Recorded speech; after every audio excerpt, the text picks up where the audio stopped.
Are you running your business like a CEO or just another overworked employee? If you want to scale, lead, and create a business that you've always dreamed of, it starts with how you think. Today, I want to help you step into your CEO mindset so that you can drive real growth within your business. The first piece to this is shifting your mind or shifting your mindset from the doer in your business to the leader. Many women start their businesses wearing all the hats. Is that you?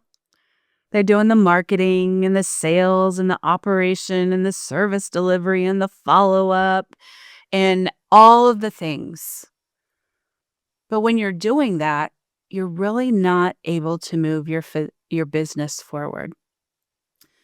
In the CEO mindset shift, you're not just working in your business, but you're working on your business. I have a client that I have been working with for a few months. And when she came to me, she was very overwhelmed. She was a solopreneur and very, very proud of it. She is a solopreneur still. She's very proud of it. And she was doing all the things and she just couldn't keep everything straight. But when we had the conversation about the difference between being a doer in your business and being the CEO of your business, because that is essentially what she is when she starts her business. That is what you are when you start your own business. You are now the CEO. And while initially you may start doing all the things, you need to quickly shift your mind from doing those to being the CEO so that you can guide your business forward and you can reach the goals that you've set for yourself. So, as we started to have this conversation about changing her mindset, a lot of things opened up for her. She could see where there were things that she could offload to someone else and identify how to do that. She could also see where there were parts of her business that she could automate so that things would go smoother. And she also learned something very, very valuable, and that was how to manage her time effectively. She was taking requests from people all over the place, all of her clients all over the place.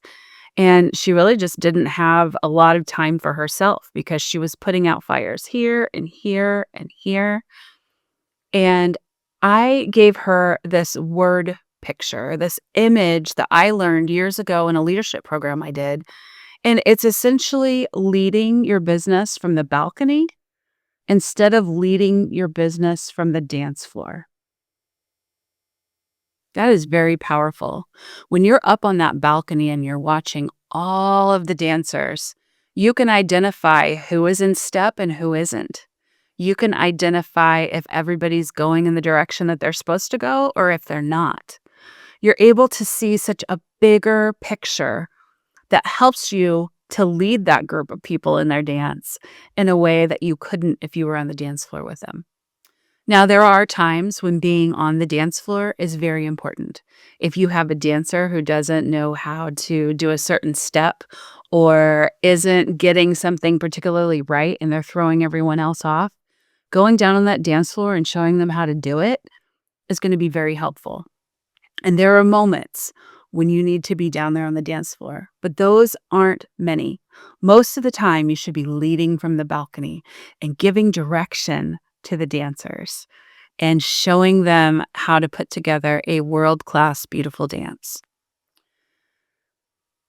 Think about that shift for a minute in your mind of leading your business from the balcony instead of leading your business from the dance floor. It helps a lot. And you start to identify things that you would do differently. It helps you to identify things that you can offload, and it helps you to identify things that you don't even need to be doing anymore, that may not even be serving your business. You can just do away with them. And it also helps you identify, who do I need to bring on to help me with this? If you're not very good at sales, although you should be as a CEO, you should learn that and know it as well as you can. But you don't always have to be the salesperson. You have to know enough about sales so that you can lead the person that you bring on to do the sales. But if you're not great at sales, someone can help you do that. If you're not great at marketing, you can hire somebody to help you with marketing. Whatever you're not good at or whatever you don't enjoy that takes up so much of your time, have someone else do that for you. It seems a little backward at first, but when you hire that person to do what you need to offload, it actually helps your business grow because they're doing a great job in the areas that you weren't, and you can be in your genius zone and you can be doing the things that are important for you and why you started the business and important for you in keeping your business moving forward.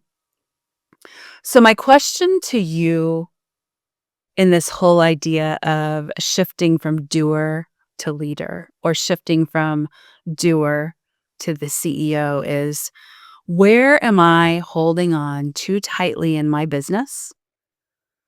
And what do I need to release so that my business can grow? If you have an opportunity, hit pause and write that down.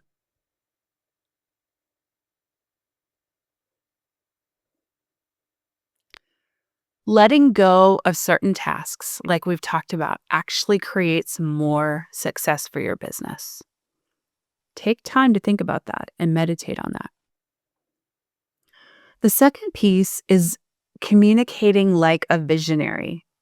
Communication is the foundation of leading a business, leading people, leading whatever. If you aren't able to communicate well, it makes it a lot harder for people to rally around where it is that you're going. Your business actually follows the words that you say. So if you speak from a place of smallness, you make yourself small and you make yourself quiet. What does that communicate to you when I do that? Immediately, you noticed that I wasn't as commanding as I normally am. Do you want to follow me when I'm making myself small? Nobody wants to follow you when you make yourself small because what you're conveying is that you don't actually believe in yourself. And people want to follow people who believe in themselves and have the confidence to step out and make a big impact in this world. So when you're communicating, you're still in that shift where you are thinking, I have to do everything, to I get to set the vision of my business and rally the right people around it. CEOs actually create buy-in with their messaging and what they say. They're able to create that buy-in with their team, with clients, investors, and other stakeholders because they're able to clearly convey where they're taking their business, where their business is going. For example, my vision is to build a world where women founders consistently step into their power. They are able to communicate their vision with impact and scale businesses that create lasting legacies, potentially for generations, all while doing the work that they love. Is that a vision that you could get behind? Is that a vision that you want to be part of? I've boiled that down to the essence over the years and figured out exactly where it is that I want to take my business. So my challenge here to you is pause again and write down what your big vision is in one clear and powerful sentence.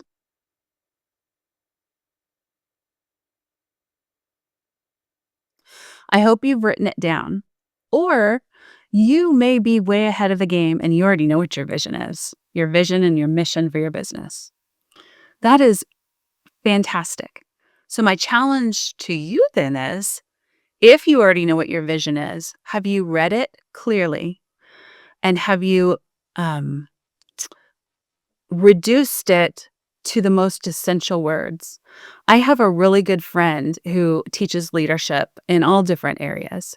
And one of the things that he says over and over to me, and I've really taken to heart, is Dana, that's great, but you need to take that and you need to simmer it and reduce it down to the essence so that it's understandable for other people around you. It's that old cooking analogy that I love because I love to cook. And it connected with me because I love to cook. So take your vision that you have, if you already have one, and simmer it and reduce it down to its essence. It makes it easier to remember. It makes it easier to follow. And it just makes it easier to write. All of the things. But when you have that clear vision, it's so much easier for people to follow.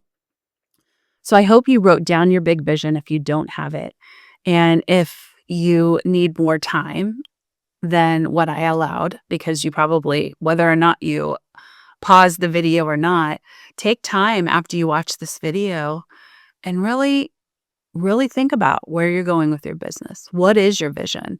Imagine yourself on that balcony, identifying where you're trying to take everyone because you want it to be clear, you want it to be powerful, and you want it to make an impact. The third piece is to lead with your values, not just your tasks. So, employees that work in a business look for direction from their leaders. They want to know what it is that they're supposed to do and how they're supposed to do it and know what makes them successful, essentially. But the leaders then, on the flip side of that, they're the ones that need to create alignment with that vision so that employees know what to do. So back to solopreneurs, when you're doing all of the things, you're being an employee and you're constantly looking for direction. Where should I go? What should I do? This doesn't feel right yet. Well, when you're acting as a CEO or you're looking at it from that CEO perspective, you understand more what is going to fit your organization better. Your business decisions should come from your core values of your business, not just from urgency or pressure or something that's coming at you. So, for example, recently, I was approached about being a co-founder for an app that I think is actually going to make a ton of money someday.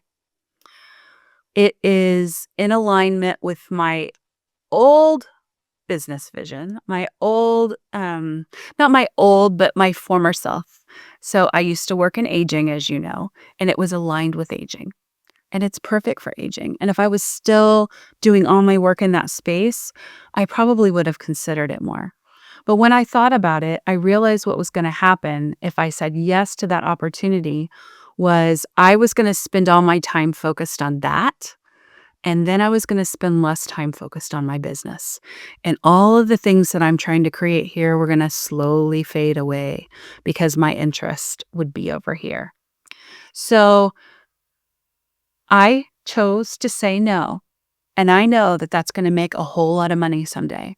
But it wasn't in alignment with my business values. It wasn't in alignment with the vision of my business and where I needed to go. So sometimes you make hard decisions, but it was also an easy decision because I knew it wasn't in alignment. And when you know what your values are, specifically your top 3 values are things that you can always remember, it helps you to make decisions faster and it helps you to attract the right opportunities. If something like that came along for me now that is in alignment with my business and my vision and my values, I would more easily say yes. There will be all kinds of amazing things that come your way as you grow your business. But if you don't know what your values are and you don't know where you're going to start making decisions that take you off course. And they're going to take you down rabbit holes that aren't in alignment with what you're trying to do. And then you're going to miss the goal that you've set for yourself. You're not going to hit it because you're going down this other path. Use values of your business to actually as a litmus test to decide what to do and where to go. So my values, I actually have another video on this, and you can go back and watch that from an earlier video. It's another one of my solo videos about values. However, um, I asked you to think about your top 3 values. So I've got all my values listed in the other one, but my top 3 values are excellence, creativity, and authenticity. And when I align those with the vision of where I'm trying to go, then I know exactly what my path is. So, have you ever written your values for your business? If you haven't, I recommend that you do that. Because when you listen to the values that I just listed, my excellence, creativity, and authenticity, I just wonder if you've watched other videos of mine or you've interacted with me on social media or even in person. Do my values align with what you see, with how I act and how I conduct myself and how I conduct my business? If my values are aligned, it means I'm doing a good job of using those to guide me. If you don't feel like they're aligned, I'm not doing a good job with that. And I need to know, for one. And for two, I need to go back and make sure that I'm aligned with those values. So here's another opportunity. I want to know if you're leading with clarity in your business, or are you just reacting to things that come up and hope that something really exciting comes up and you'll just follow that direction? If you're leading with clarity, you know your values, you know your vision, and everybody's rowing in the same direction.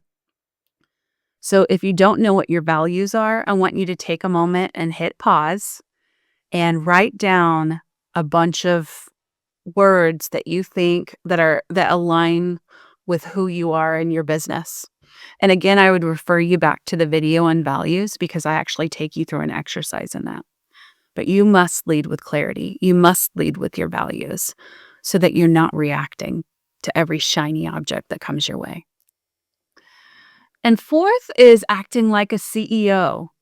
Now that we've shifted that mindset, that's easy for me to say, right? Now that we've shifted that mindset, we've got to start acting like a CEO and not just a service provider.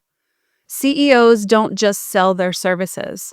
Like I said before, they need to know how to sell and they need to have done that so that they can lead their sales team.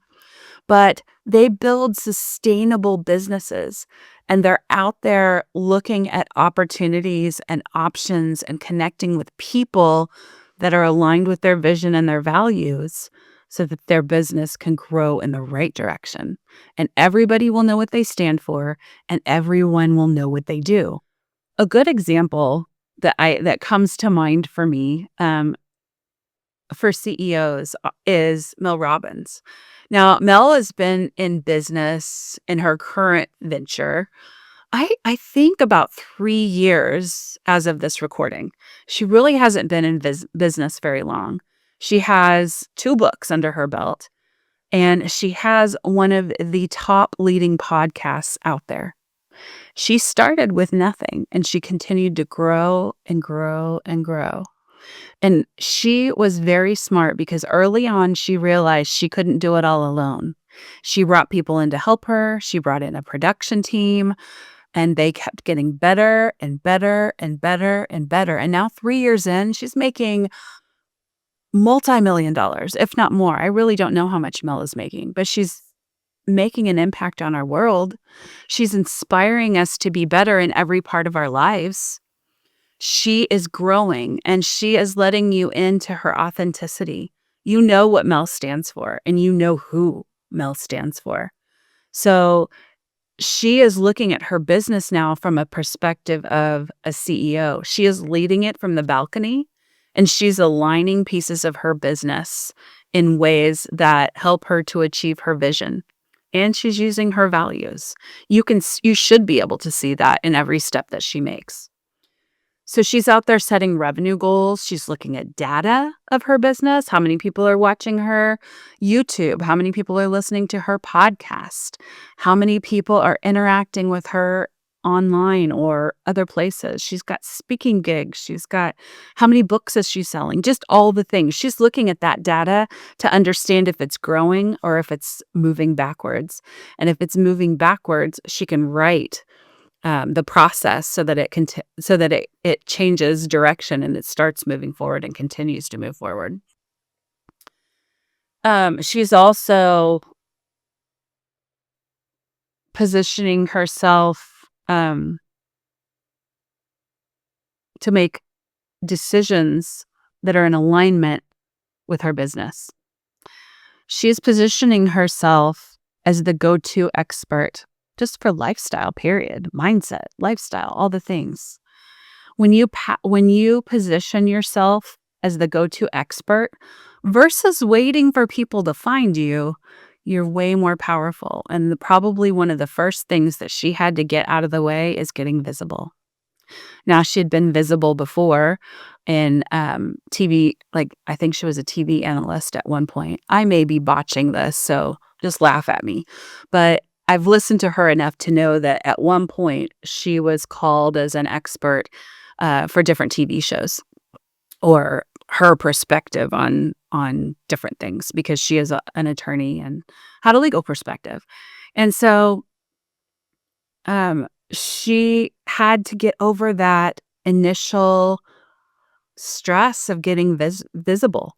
And any of you that are building a business, you know that being visible is really important so people can find you. You cannot have a business if you're not findable. You should be able to go on Google and Google someone's name and see all the things that come up about them. I heard this early on as I was starting my business and it scared me to death. I didn't want people to Google me and figure out, who I was and all of these things. But then I realized if I was going to build my business, I needed to get visible. I needed to be Googleable, if that's a word. Feel free to Google me and see what's out there. And that became very important. So those CEOs don't hide behind the fear of being visible. They step up and they step out, even when it doesn't feel uber comfortable. When I started doing my videos for Next Level Leadership, if you go back to my very first video, I was scared to death. But I decided I was going to make that step and I was going to keep going, keep doing it, keep doing it. And if you look at that video and you're listening to me today, it's a world of difference because I made that step. And I made the decision early on that I was going to position myself as the go-to expert to help women lead, communicate, and scale their businesses better and faster. So your action step here is, what is one strategic move that you can make today? One strategic move that you can make today to position yourself for bigger opportunities. And what are those bigger opportunities? What is it that you want to achieve? Are they in alignment with your vision? Are they in alignment with your values? Are they in alignment with the goals that you've set for yourself? How do you have to position yourself, or what one strategic move can you take that positions you for the next big opportunity and the next biggest opportunity after that and the next biggest opportunity after that? How can you position yourself in that way? You are the CEO of your business. You are. If you've started a business, you're the CEO. But you have to claim it. No one else can claim it for you. I want you to tell me in the comments, what is one shift that you're making as a result of watching this video today that will help you step more into your CEO mindset? Just one shift. What one shift are you taking? I'd love it if you'd put it in the comments because I want to go down there and I want to cheer you on and hold you up, because the more you step into that CEO mindset, the more you're going to be able to grow your business. And I would argue that after knowing what your vision, your values, and your vision is your values of your business, getting into that CEO mindset early is going to help you grow. It's going to help you scale. And if you're wanting to build a big old business that you can eventually sell someday, stepping into that CEO mindset early is really important. So if you like this video today, please subscribe to the channel. It helps me to bring and give it a like. Give the video a like. It helps me to grow my YouTube channel. It helps me to be able to provide more useful tips and tools for you.